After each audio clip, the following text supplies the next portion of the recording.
Welcome back, everyone. Tonight, we are rediving into one of the most delicate and emotional chapters in Queen's history, the quiet disappearance of bassist John Deacon, and the moment Roger Taylor realized he had seen him for the very last time.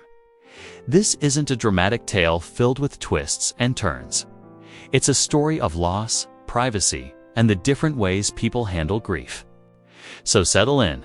This is a deep one. When Freddie Mercury passed away in November 1991, everything changed for Queen.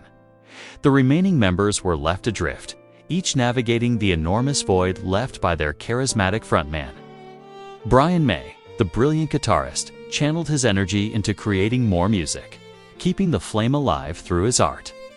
Roger Taylor, the powerhouse drummer, kept performing, driven by the rhythm and the roar of the crowd.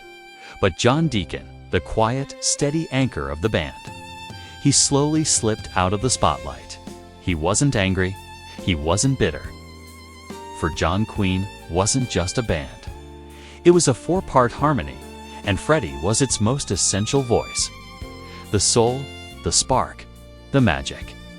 So much of it was tied to him. And without Freddie, John felt the story was complete. So he began stepping away. It was a gradual retreat, not a sudden departure. First, he distanced himself from live shows, then from public life altogether, and eventually from the entire music industry.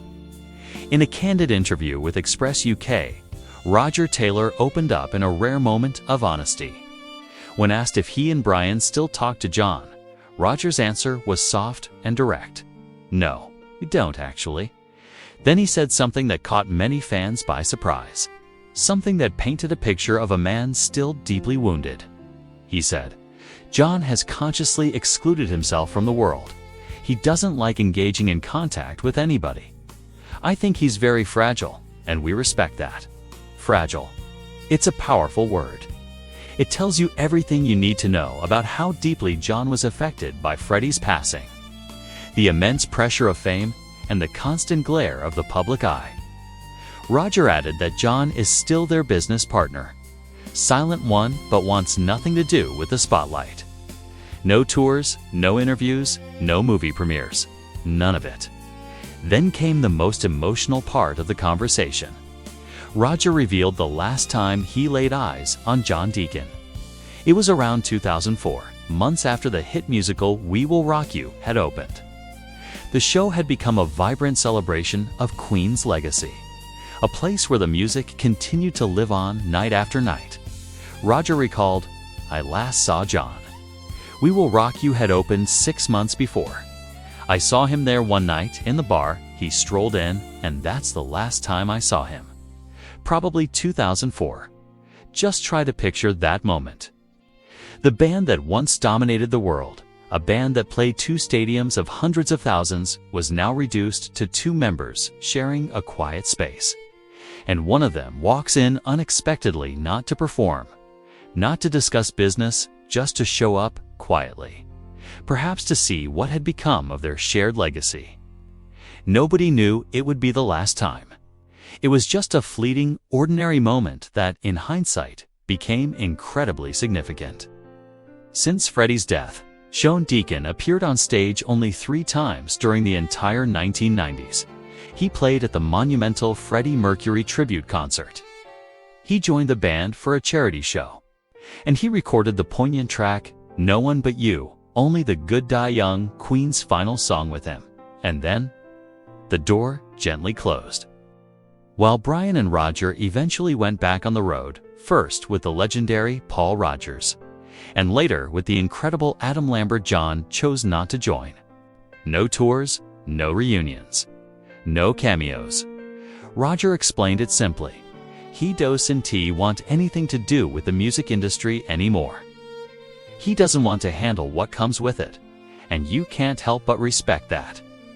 In an industry that demands constant visibility, John chose silence and privacy. Then Roger said something that almost sounds surreal. When asked if John had even watched the blockbuster movie Bohemian Rhapsody, Roger replied, "I wouldn't put it past him not to have seen it. I just don't know." Imagine that. the film that revived Queen for a whole new generation, the movie that won Oscars and broke box office records, the movie that told his own story on the silver screen. John might not have even watched it.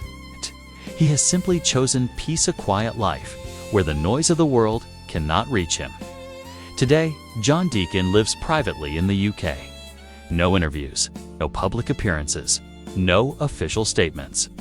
He is still consulted for major Queen business decisions. And Brian and Roger have always treated him with the utmost respect, ensuring his share and his legacy are protected. But his days of standing under the stage lights next to Brian, Roger, and Freddie, those days are gone. And in a strange way, maybe that's how John protects the memories he cherishes most. By keeping them pure, untouched by the modern machinery of fame. John Deacon didn't leave because he stopped caring us. He left because he cared too much.